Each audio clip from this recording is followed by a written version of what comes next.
Hey guys, in this video I'm going to bring you all the clarity you need to understand what's going to happen with the Trump tariffs, what are the impacts in the market, and something that no one is talking about, which is the second order and third order effects of these Trump tariffs. Because superficially, everything sounds good, right?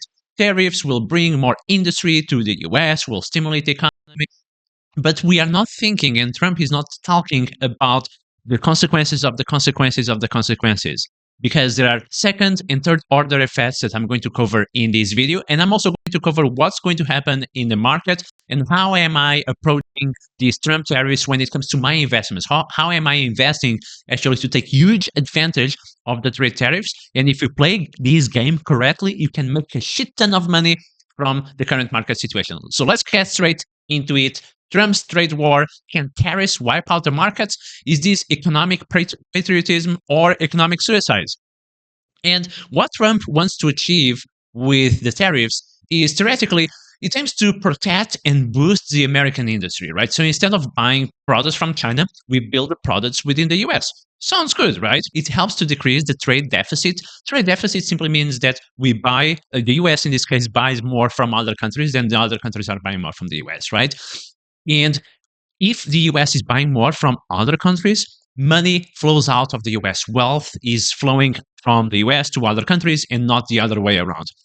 So Trump wants to balance that trade deficit, wants to more money to come inside the US instead of money going out of the US to buy products abroad. Trump also wants to force the negotiation of lower tariffs. So other countries are imposing higher tariffs and Trump wants to bring them down. So this strategy of increasing tariffs to crazy levels for everyone might be actually like a counter strategy to try to actually lower the tariffs in the world. Maybe Trump wants actually at the end wants to lower tariffs for everyone, but to lower, he first needs to increase tariffs to force the other countries to lower. But let's see if this strategy actually works. Tariffs will also increase government tax revenue because tariffs are basically a tax, and Trump could even lower the personal income tax and replace the personal income tax with tariffs, which actually sounds good. Tariffs can eventually protect national security because at the moment, if the US is buying products from all the other countries, the industry, the national industry is weakened, right? And if there is suddenly a war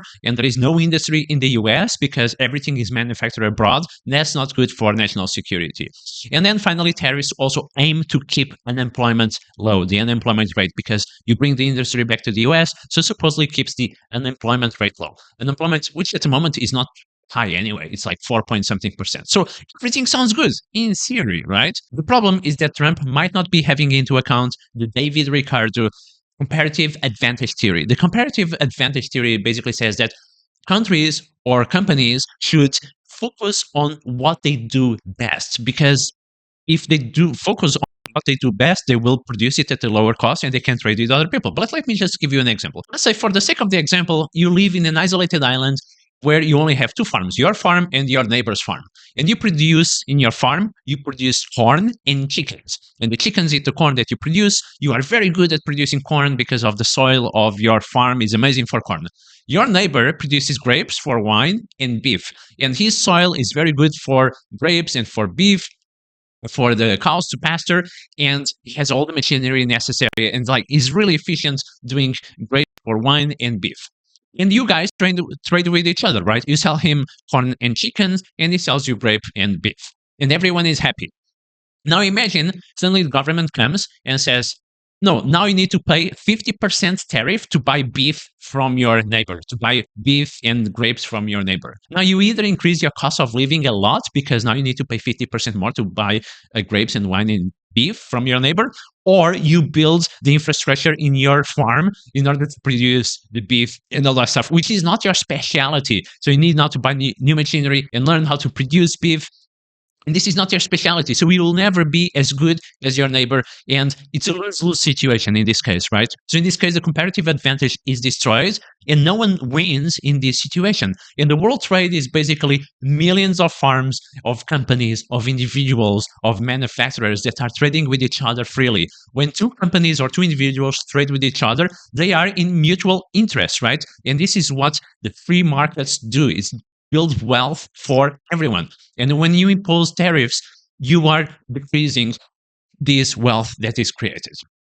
So the second order effects, the problem, the consequences of the consequences of the consequences are these that I'm going to list. And we need to have these into account.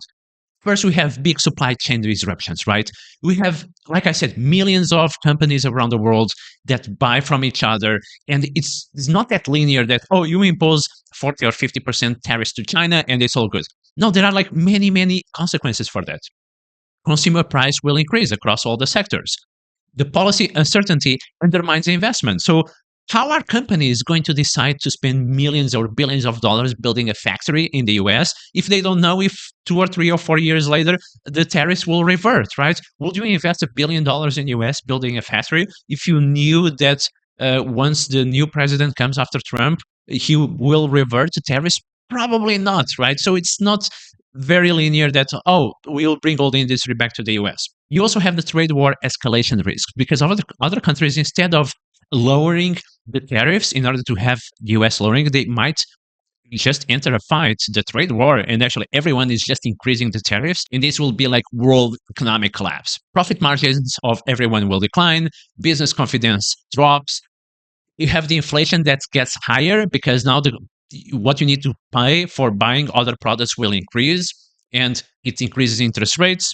The Fed will not lower interest rates, it will increase, which makes loans harder for individuals and for companies, which slows down the economy. You also have the consumer substitution effect. So if you impose, for example, tariffs to buy US, to buy butter from Mexico, right? And because you want to bring back the butter industry to the US. I'm just giving you an example. Maybe people, instead of buying actually butter, they just switch and start to buy margarine. And that's not good for anyone, right? That's not good for the industry, not good for the consumer, not good for Mexico. And you have also labor market constraints because, yes, you want to bring these industries back to the US, but the unemployment rate in the US is only 4 point something percent. So it's not that you have like a ton of people unemployed in the US. It will be very, very hard for American companies to hire in order to build this industry within the US. You have also wealth inequality widening because if a car now is 20% more expensive in the US because all the car parts are manufactured abroad, 20% more, maybe for rich people it's okay, they can absorb that, they can pay instead of buying $100,000 car, they can buy $120,000 car. It's okay for rich people, but for a medium and poor people, that's going to be a very hard hit because if you need to pay 20% more for a car, for a medium low income person, it's very, very hard. So it will increase wealth inequalities. There are also small business vulnerability. Small businesses very often are working in very small margins. Maybe their profit margin is 5 or 10%.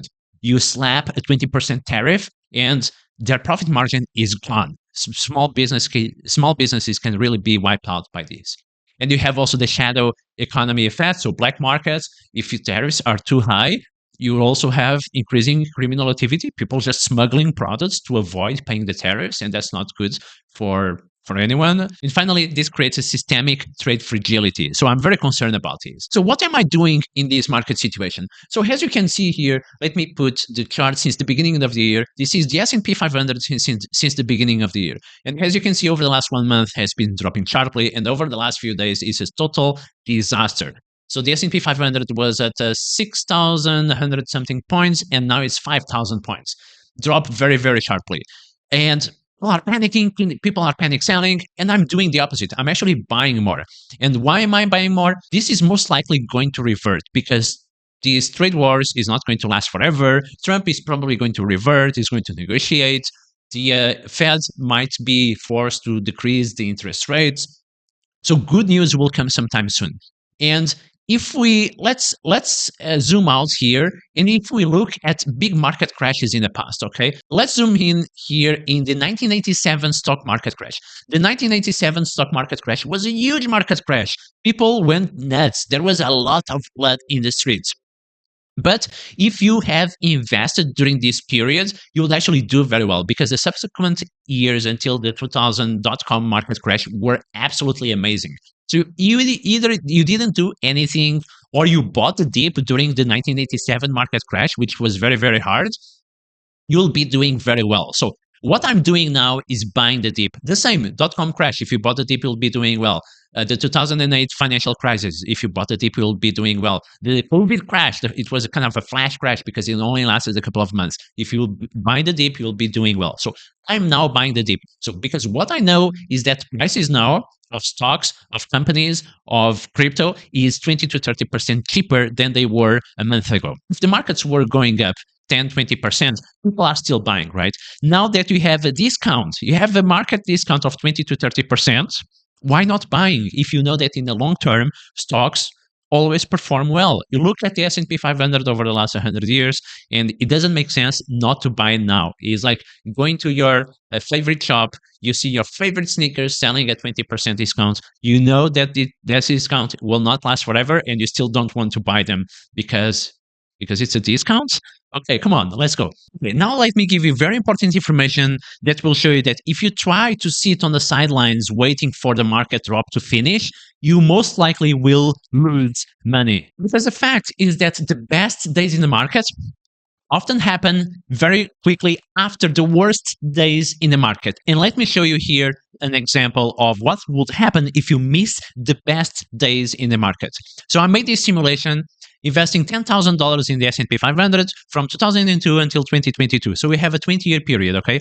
If you, in this 20-year period, if you miss just the 10 best days, you get 29% less return on investment. Just 10 days in 20 years, and you get 29% less return on investment, okay? Let that sink. If you miss the 20 best days in 20 years, you get half of what you will get if you are just fully invested. This is absolutely crazy, and this is why I'm not going to sit on the sidelines, because no one in the world knows what's going to happen tomorrow. I certainly don't know. There is a good reason why 80% of the Wall Street fund managers who are paid millions of dollars in salary, Ivy League, all the top tech infrastructure to trade, and 80% of them still underperform the market. Why is that? Because no one knows what's going to happen tomorrow. Okay. So my strategy is just to stay invested, because if you miss the 20 best days in the market, just 20 in 20 years, okay, you will have your returns cut by half. So the best form of investing is time in the market, not timing the market. Let me show you another very cool chart. This shows the S&P 500 total return, the percentage of positive periods in different time frames, okay? And you can see here that approximately 63% of the 1 month periods are positive. Okay, that's not bad, but 71% of the 6 month periods are positive. 75% of 1 year periods are positive. And if you go to longer time frames, 89% of the 5-year periods are positive, and 94% of the 10-year periods are positive. So what we might be seeing now in terms of the recent market crash, S&P 500 dropped like 15%, NASDAQ 20%, it might be just a short-term thing, because if you are a long-term investor, most likely you will make money, okay? And, you know, there is a good reason why only 5% of the traders, short-term traders, make money, while 95% of the long-term investors make money, okay? So you just need to be a long-term investor, chill, keep buying the dip, long-term investing. And, you know, do you think like Warren Buffett is concerned about the recent market crash? You think he's panic selling? No, he's fine. And the volatility is good as long as you are a long-term investor. This is also a very important chart. What we can see here is this is from 1945 until 2023, 24. And what we see here is the periods of bull markets. The bull markets are in green and the bear markets in gray. The average bull market lasts for 6 years, and the average bear market lasts for 1 year. And we can see also that usually bull markets perform way better than the down performance of bear markets. So you have here bull markets 160%, 167%, 185%, 1,600%, 500 something percent, 200%, and so on. And the bear markets, when they happen, the market drops like 20 something percent, 30%, 40%, 25%. And at the moment, what we have seen is already a drop of 25%, which tells me that we are, worst case scenario, we are halfway of the bear market. Or maybe this bear market, this market crash, this market correction, whatever you want to call it, it's already ended. So I'm buying this dip. I'm not doing a lump sum investment because I always want to have some money, some cash on the sidelines. I want to have some dry powder to continue buying the dip if it continues dipping. And I also have an emergency fund. But if you can continue buying a little bit DCA as long as the market declines, you will be fine because the market will for sure recover very soon. The bear markets don't last that much. So from MAGA to market meltdown, well, we don't know what's going to happen tomorrow. I know that these tariffs sound absolutely crazy. Maybe this is just Trump negotiating and he's very aggressive negotiator. It creates a lot of uncertainties. The markets are really bleeding hard, but always remember, be greedy when everyone is fearful and be fearful when everyone is greedy. And now everyone is being fearful. So maybe this is the time for you to be a little bit more greedy. Don't wait on the sidelines. Start buying the dip. I'm personally buying my favorite stocks. I do value stocks that I share in my Be Limitless community. Link in the description of the video. I'm also buying a little bit of crypto, and I'm buying ETFs, index ETFs. I'm buying S&P 500, NASDAQ ETFs, as well as I'm buying leverage ETFs, 2x and 3x leverage ETFs. But these topics are a little bit more complex. That's why I created a 4.5 hours leverage ETF course that is in my Be Limitless community. Check the link in the description. And finally, if you enjoyed the video, give it a like and subscribe so that you don't miss the next one. And I'll see you soon.